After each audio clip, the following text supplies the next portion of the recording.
Social media and AI సమాజాన్ని ఎంత ప్రభావితం చేస్తున్నాయో నేను మీకు ప్రత్యేకంగా చెప్పవలసిన అవసరం లేదు. అవి సమాజానికి ఎంతో ఉపయోగపడుతున్నాయి. అప్పుడప్పుడు ప్రమాదానికి కూడా కారణమవుతున్నాయి. అంటే సోషల్ మీడియా కానీ ఏఐ కానీ సమాజానికి ఉపయోగపడటంతో పాటు కొంత నష్టాన్ని కూడా చేస్తున్నాయనేది నా అభిప్రాయం. ఈ అభిప్రాయం రీసెంట్గా జరిగినటువంటి చిరంజీవి గారి ఎపిసోడ్ని మనం పూర్తిగా పరిశీలిస్తే రెండూ అర్థమవుతాయి, ఉపయోగం నష్టం కూడా. చిరంజీవి గారు చాలా సౌమ్యుడు, ఎవరి జోలికి వెళ్ళే మనిషి కాదు, తన పని తాను చేసుకునేటటువంటి వ్యక్తి, లౌక్యుడు కూడా. చలనచిత్ర సీమలో దక్షిణాదిలో నెంబర్ 1గా ఉన్నటువంటి వ్యక్తి. ఆయన మీద సోషల్ మీడియాలో ఇష్టం వచ్చినట్టుగా ప్రచారం చేసే కార్యక్రమం చేస్తున్నారు. ఘోరంగా ఎపిసోడ్లు పెట్టి బూతులే తిడుతున్నారు. ఇది చిరంజీవి గారు లాంటి వ్యక్తిని బాధించింది. చివరికి ఆయన కోర్టుకు వెళ్ళాడు. కోర్టు వారు పోలీసు వారికి ఆదేశాలు ఇచ్చారు. వెంటనే మీరు దాని మీద యాక్షన్ తీసుకోండి అనే మాట చెబితే ఇమీడియట్గా కేసు కూడా రిజిస్టర్ చేసి దాని మీద యాక్షన్ తీసుకునే ప్రయత్నం చేస్తున్నారు. అయినా ఆగలేదు. రెండవసారి మళ్ళా వెళ్ళి చిరంజీవి గారే పోలీస్ స్టేషన్కి వెళ్ళి కంప్లైంట్ చేయాల్సిన పరిస్థితి ఏర్పడింది. ఎవరో దయా చౌదరిట. ఆయన ఇష్టం వచ్చినట్టుగా పోస్టింగ్లు పెట్టి బూతులు తిట్టే కార్యక్రమం చిరంజీవి గారిని చేయటాన్ని చిరంజీవి గారు భరించలేకపోయారు. ఎవరి దయా చౌదరి అంటే బహుశా ఆయన భారతదేశంలో ఉన్న వ్యక్తి కాదని, ఆయన అమెరికాలో అట్లాంటాలో ఉంటాడనేది అక్కడక్కడ అందుతున్న సమాచారం. వాస్తవాలు ఏమిటో మనకు తెలియదు. ఈ విధంగా చిరంజీవి గారి మీద ఈ రకంగా చేయటం అనేది చాలా దుర్మార్గం. ఎవరు చేసి ఉంటారు? ఎవరు ఈ దయా చౌదరి అనేది ఇక్కడ ప్రశ్న. నాకు తెలిసినంతవరకు, నాకున్నటువంటి అవగాహన మేరకు ఖచ్చితంగా ఈ దయా చౌదరి అనే వ్యక్తి బాలయ్య బాబు గారి ఫ్యాన్ అయి ఉంటాడు. ఎందుకంటే బాలయ్య బాబు గారికి ఇలాంటి సైకో ఫ్యాన్సే ఉంటారు. ఎందుకు చెబుతున్నా అంటే అది నా అనుభవం.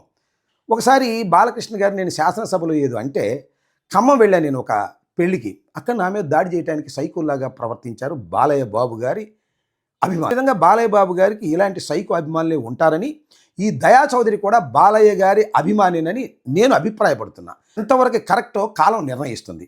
అయితే దీని మీద 2 సార్లు పోలీసులు యాక్షన్ తీసుకునే ప్రయత్నం చేస్తున్నారు. చివరికి ఏ విధమైన యాక్షన్ తీసుకుంటారో మనం చూడాలి. వాస్తవ అవాస్తవాలు ఎప్పటిలోగా బయటకు వస్తాయో కూడా మనం గమనించాల్సినటువంటి అవసరం ఉంది. ఇక రెండో ఎపిసోడ్ నేను మీకు ప్రత్యేకంగా చెప్పాల్సిన అవసరం లేదు. చిరంజీవి గారు చాలా కాలం గ్యాప్ తీసుకున్నారు చిత్రాల్లో. తర్వాత 151 ద్వారా ఎంటర్ అయ్యారు. 151 ఘన విజయం సాధించింది. కొన్ని సినిమాలు కూడా తీశారు. రీసెంట్గా అనిల్ రావుపూడి ఒక చిత్రాన్ని తీయాలని అనుకున్నాడు. అది చాలా ప్రతిష్టాత్మకమైన చిత్రంగానే భావించాలి. ఎందుకంటే అనిల్ రావిపూడి ఎక్కువ సక్సెస్ రేట్ ఉన్నటువంటి దర్శకుడు. ఖచ్చితంగా అతను హిట్ అవుతుందనేటువంటి భావన. దానిలో ఒక పాట మీరు ఈ మధ్యన ట్రెండ్ అవుతుంది, చూశారో లేదో. ఏయ్ మీసాల పిల్ల, నీ ముక్కు మీద కోపం కాస్త తగ్గాలి పిల్ల అనేది. అది ఎంత ట్రెండ్ అవుతుందంటే చాలా ఆశ్చర్యం. ఇన్స్టాగ్రామ్లో కదుపుతూ ఉంటే ప్రతి రెండిట్లో ఒకటిది. అది చిరంజీవి గారు లేదా హీరోయిన్ను నటిస్తున్నటువంటి సన్నివేశాలు కావు. చాలామంది యువకులు, వృద్ధులు మొత్తం టోటల్గా దీన్ని అనుసరించేటటువంటి ప్రయత్నం చేస్తున్నారు. నయనతారలాగా యాక్ట్ చేస్తున్నారు, చిరంజీవి గారిలాగా యాక్ట్ చేస్తున్నారు. నాకు ఆశ్చర్యం కలిగించింది ఏంటంటే సంవత్సరాల పిల్లల దగ్గర నుంచి 80 సంవత్సరాల వృద్ధుల వరకు దీనిలో యాక్ట్ చేస్తున్నారు.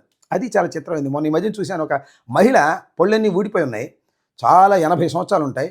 ఆమె కూడా ఈ మీసాల పిల్లకి నాట్యం చేసేటటువంటి పరిస్థితి ఏర్పడింది. అంటే ఎంత ట్రెండ్ని తీసుకొచ్చారో నేను ప్రత్యేకంగా చెప్పాల్సిన అవసరం లేదు. ఈ విధంగా చిరంజీవి గారిని పైకెత్తేస్తున్నారు. రావిపూడి అనిల్ సినిమాని ఎక్కడికో తీసుకెళ్లే ప్రయత్నం చేస్తున్నారు. ఈ చిత్రం పేరు శివశంకర వరప్రసాద్. అది చిరంజీవి గారి సొంత పేరు. సినిమాల్లో రాకముందు ఆ పేరు ఉండేది. చిరంజీవి అనేది పెట్టుడి పేరు. ఆ పేరుతో అనిల్ రావుపూడి ఈ చిత్రాన్ని తీస్తున్నాడు. ఇది ఖచ్చితంగా సూపర్ డూపర్ హిట్ అయ్యేటటువంటి పరిస్థితి ఈ పాట ద్వారా ప్రజల్లో అర్థమవుతుందని నేను ఈ సందర్భంగా చెప్పదలుచుకున్నాను. నేను చూస్తే ఎంతమంది నయనతారలండి, ఎంతమంది చిరంజీవులు. అసలు సినిమాల్లో వేషాలు దొరకున్నారు, కానీ సినిమాల్లో వేషాలు దొరికితే నయనతార కన్నా చిరంజీవి కన్నా బాగా నటించేటటువంటి వ్యక్తులు సమాజంలో ఉన్నారు అనేటువంటి ఆలోచన కలిగే విధంగా ఎన్ని వేల మంది, ఎంతమంది దీనిలో యాక్ట్ చేసి సంతృప్తి పడుతున్నారు. అది చూసి మనం ఆనందపడుతున్నామో చాలా ఆశ్చర్యం వేసింది. సో నేను చెప్పదలుచుకుంది ఏంటంటే సోషల్ మీడియా వల్ల ఒక ప్రమాదం, ఒక లాభం రెండు ఉంటాయి. మీరు చూశారు కదా, సోషల్ మీడియాలో ముఖ్యంగా ఆంధ్రప్రదేశ్లో జగన్మోహన్ రెడ్డి గారిని ట్రోల్ చేస్తే వాళ్ళ మీద కేసులు పెట్టరు. అదే చంద్రబాబు నాయుడు గారినో లోకేష్ గారినో ఎవరైనా పొరపాటున ట్రోల్ చేస్తే వాళ్ళ మీద కేసులు పెడుతున్నారు. నెలల తరబడి లోపల పెట్టే కార్యక్రమం చేస్తున్నారు.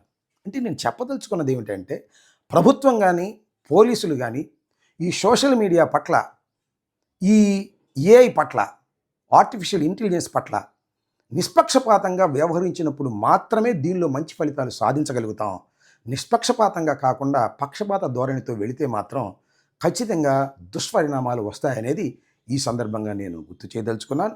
ఎనీహౌ, ఈ చిరంజీవి గారి ఎపిసోడ్లో ఏం జరుగుతుంది, అసలు యాక్షన్ తీసుకుంటారా తీసుకోరా, ఆ దయా చౌదరి అనేవాడు ఎవ్వడు అనే విషయాలు బయటికి రావాలని, చిరంజీవి గారి మనోవేదన ఈ విషయంలో తగ్గాలని, తగ్గే విధంగా ప్రభుత్వాలు పనిచేయాలని మనస్ఫూర్తిగా కోరుకుంటున్నాను.